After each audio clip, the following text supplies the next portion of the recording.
¿Por qué se ocultó el libro de Enoc a los cristianos? Lo que revela sobre los ángeles caídos y el juicio venidero. Queridos hermanos y hermanas, hoy vamos a abrir uno de los libros más misteriosos y ocultos, el libro de Enoch, que ha estado oculto a los ojos de los creyentes durante mucho tiempo. Pero es en él donde Dios ha dejado una profecía sobre los ángeles caídos, el gran juicio y la última generación. No se trata solo de un texto antiguo, sino de una llamada al despertar y a vivir santamente en vista de los acontecimientos venideros. Antes de comenzar, por favor escriba desde qué país nos está escuchando. Disfrute de su visionado y de las bendiciones de Dios.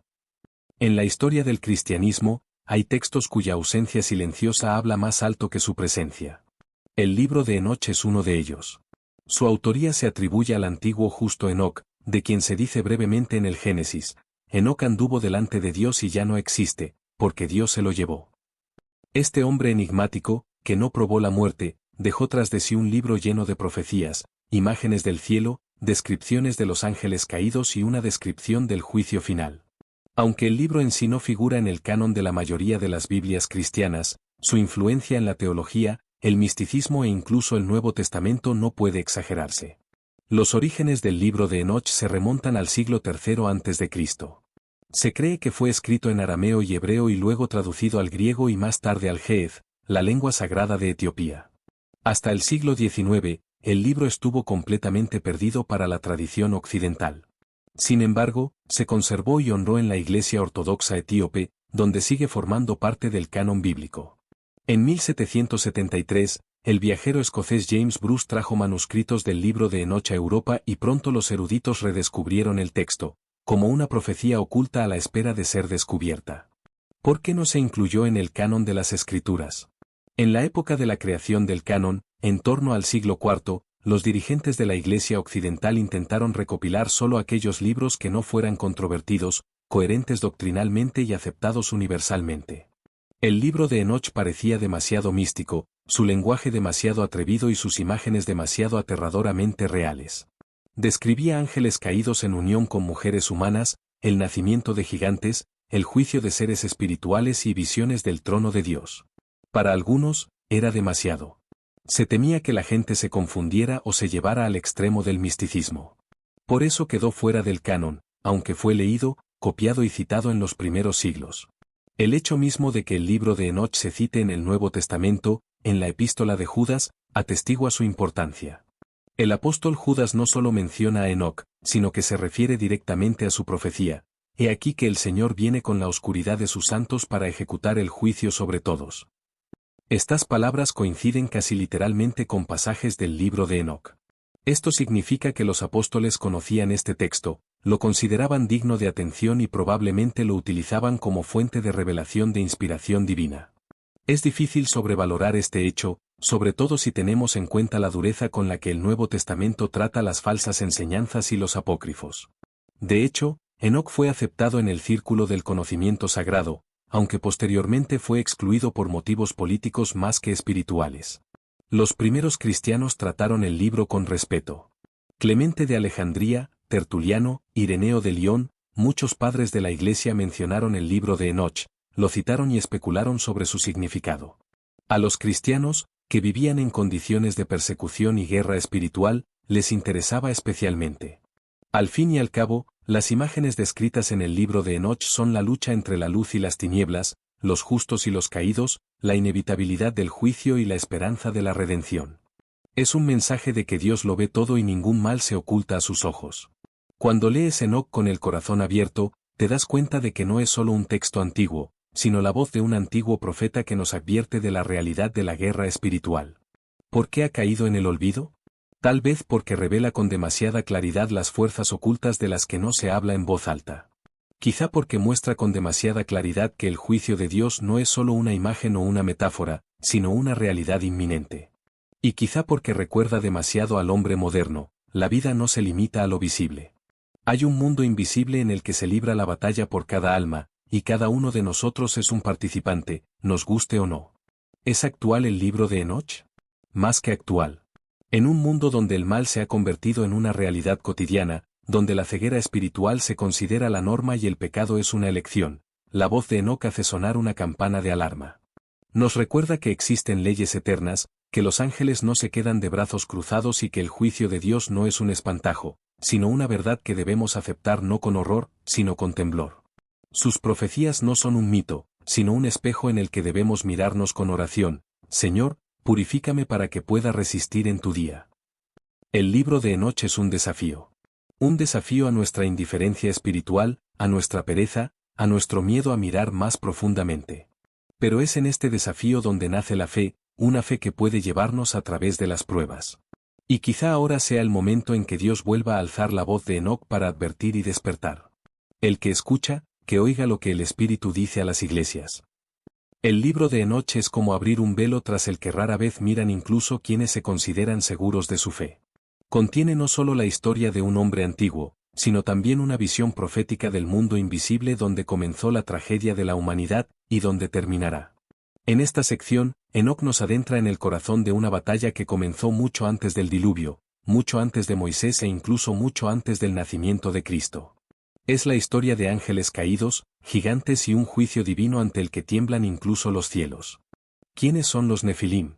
La palabra aparece por primera vez en Génesis 6:4, en aquel tiempo había gigantes en la tierra. Cuando los hijos de Dios comenzaron a entrar en las hijas de los hombres. El libro de Enoch describe en detalle quiénes eran estos hijos de Dios. Son ángeles enviados a la tierra para vigilar a la humanidad, guardianes, como los llama el texto.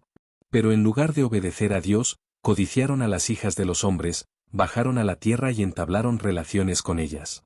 De estas uniones nacieron los Nefilim, gigantes, criaturas de tamaño gigantesco e inmenso poder, pero con una naturaleza corrupta, híbrida.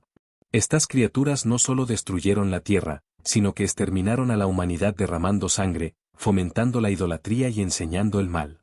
Los pecados de los guardianes no fueron solo un acto de desobediencia.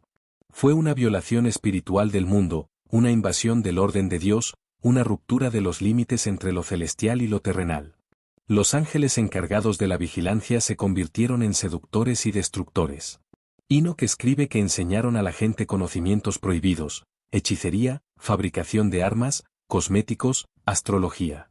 No solo pecaron, sino que pervirtieron la esencia misma de la humanidad al intentar crear otro mundo, sin Dios, pero con poder. Y por ello, Dios los juzgó. El arcángel Uriel mostró a Enoch el lugar donde estos ángeles serían encarcelados, un abismo lleno de oscuridad en el que languidecerían hasta el gran juicio. Este lugar se describe como una reminiscencia de la gehenna de fuego de la que Jesús habló más tarde. No solo hay oscuridad, sino también desesperación, crujir de dientes y el pleno conocimiento de que el camino de vuelta está cerrado para siempre. Pero al mismo tiempo que este juicio, el libro muestra no solo la ira, sino también la justicia e incluso la misericordia de Dios. Dios no destruye la tierra, aunque tenía todo el derecho a hacerlo. Él advierte, envía a un profeta, Enoch, para traer la verdad a la gente. Da a los gigantes y a sus padres la oportunidad de darse cuenta de su culpa.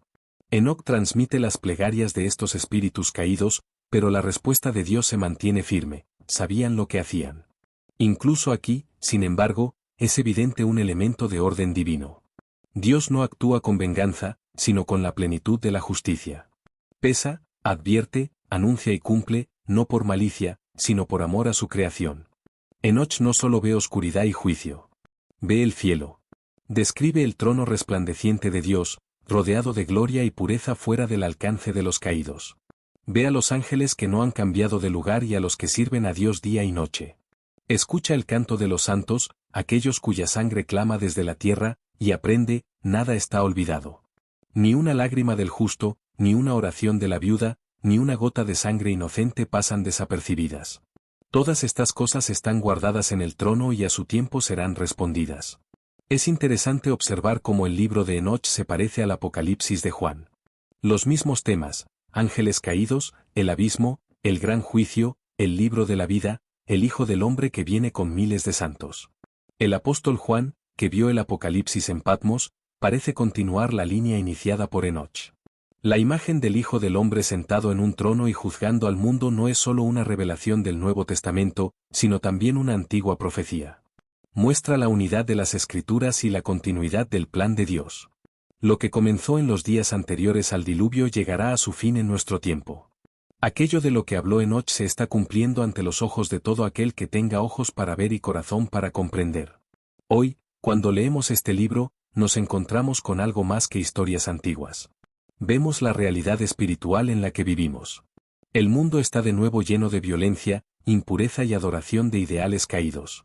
La gente busca de nuevo el conocimiento secreto, rechaza el orden de Dios, se ríe del juicio. Pero Dios no es el hombre para que cambie. Es el mismo que juzgó a los guardias y a los gigantes, y el mismo que perdonó a Noé. Nos mira como entonces miraba al mundo a través de los ojos de su profeta. Y la pregunta sigue siendo la misma: ¿quién escuchará? El libro de Enoch no es solo un texto sobre el pasado. Es un espejo del presente. Dice que cada elección, cada pensamiento, cada secreto del corazón, todo será pesado. Pero el que sigue a Dios, el que no se deja tentar por las sombras de este mundo, encontrará la salvación. Porque a pesar de la oscuridad, el trono de Dios brilla. Y de él no solo viene el juicio, sino también la luz de la vida para los que son fieles. Cuando leemos sobre Enoch, nuestro corazón se compadece de él. Este hombre vivió antes del diluvio, en una época en la que la tierra estaba llena de maldad, en la que incluso los ángeles transgredían los límites de lo permitido. Sin embargo, solo se dijeron unas pocas líneas sobre él. Enoc caminó delante de Dios y se fue porque Dios se lo llevó. Hay un profundo significado oculto en esta corta frase. Enoc no murió. No sufrió la decadencia. Fue llevado vivo directamente a la presencia de Dios. Esto no fue solo un milagro, fue una profecía. Una profecía. Una imagen del futuro. Porque Enoch no es solo un hombre justo de la antigüedad. Él es un símbolo, un signo, un espejo en el que la iglesia de los últimos tiempos debe mirar. Porque Dios lo tomó vivo. Porque agradaba al Señor. Porque caminó con él. Porque, a pesar de la corrupción del mundo, Enoc no se mezcló con la multitud. No justificó el pecado. No transigió. Vivió en la verdad. Y este es el gran secreto. Dios no solo le animó, sino que le mostró que era posible pasar por las tinieblas, por la corrupción, por la muerte espiritual, y no verse afectado. Enoc era un hombre como nosotros. Vivía entre gente como nosotros. Pero eligió caminar con Dios. Y eso es lo que le hizo estar vivo hasta el final, y vivo en la eternidad. El mundo de hoy es muy parecido a aquel en el que vivió Enoc. El libertinaje se ha convertido en la norma. La mentira se ha puesto de moda. El pecado es un entretenimiento. La burla de la santidad se escucha desde las pantallas, desde los púlpitos, desde las bocas de aquellos que deberían ser la luz. En este caos, Dios está buscando a aquellos que sigan el camino de Enoch. Que no persigan la comodidad. Que no venderán su conciencia por conveniencia. Que elijan el camino estrecho, el camino de la fidelidad, de la pureza, de la oración, del temor de Dios. Porque es el temor de Dios, como escribió el propio Enoch, el principio de la sabiduría. Pero no el temor que paraliza, sino el temor que despierta. El que preserva la sobriedad del corazón. El que nos recuerda, Dios no es una fábula, ni un símbolo, ni una teoría. Es una persona. Un rey. Un juez. Un amigo. Un padre. Es real. Y encontrarse con él no es una amenaza abstracta, sino un acontecimiento inminente. Prepararse para el regreso de Cristo es vivir como Enoch. No solo hablar de Dios, sino caminar con Él. No solo esperar la salvación, sino construir una relación con Él. Cada día. En la oración. En las decisiones. En lo que vemos, leemos, decimos, en cómo tratamos a los demás. Enoc fue la voz de la verdad entre las generaciones quebrantadas. Profetizó. Advirtió. Llamó a la gente cuando otros callaban. Y aunque probablemente fue ridiculizado, perseguido e ignorado, no se detuvo. No esperó a que le alabaran. Esperó a Dios. Y cuando llegó el momento, Dios se lo llevó. Esta es la imagen que debería ser la estrella que guía a la iglesia de hoy. Porque Cristo viene. No como el Cordero, sino como el Rey. No como el que va a ser crucificado, sino como el que juzga. Y solo aquellos que ahora caminan con él podrán encontrarse con él sin miedo. El temor y la esperanza son las dos fuerzas que nos mantienen en el camino estrecho. El temor de Dios no es un temor servil, sino un santo temblor del corazón ante su santidad. Es una conciencia interior: no quiero perderte, Señor. Y la esperanza es mirar hacia el futuro. Es la conciencia de que no todo es en vano. Que cada paso, cada lágrima, cada no al pecado es un paso hacia el cielo. Enoc vivía en este temor y en esta esperanza. Sabía, Dios ve. Dios está cerca. Dios viene. Y si nosotros, como iglesia, aceptamos esto no solo como dogma, sino como el aliento de nuestras almas, estaremos preparados. En un mundo en el que la mentira se ha convertido en el lenguaje de la mayoría, vivir en la verdad no es tarea fácil. Enoc vivió en la verdad. No esperó a un despertar masivo. No se conformó con las costumbres. Simplemente caminó, con Dios.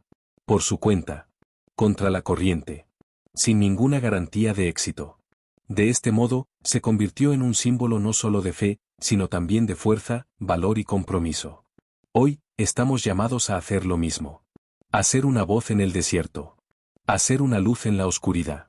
A ser un templo donde Dios habite a pesar de los muros derruidos de este mundo. Enoc no era un superhéroe. Era un hombre que eligió a Dios. Y eso fue suficiente para convertirse en el prototipo de la iglesia que Cristo tomaría para sí.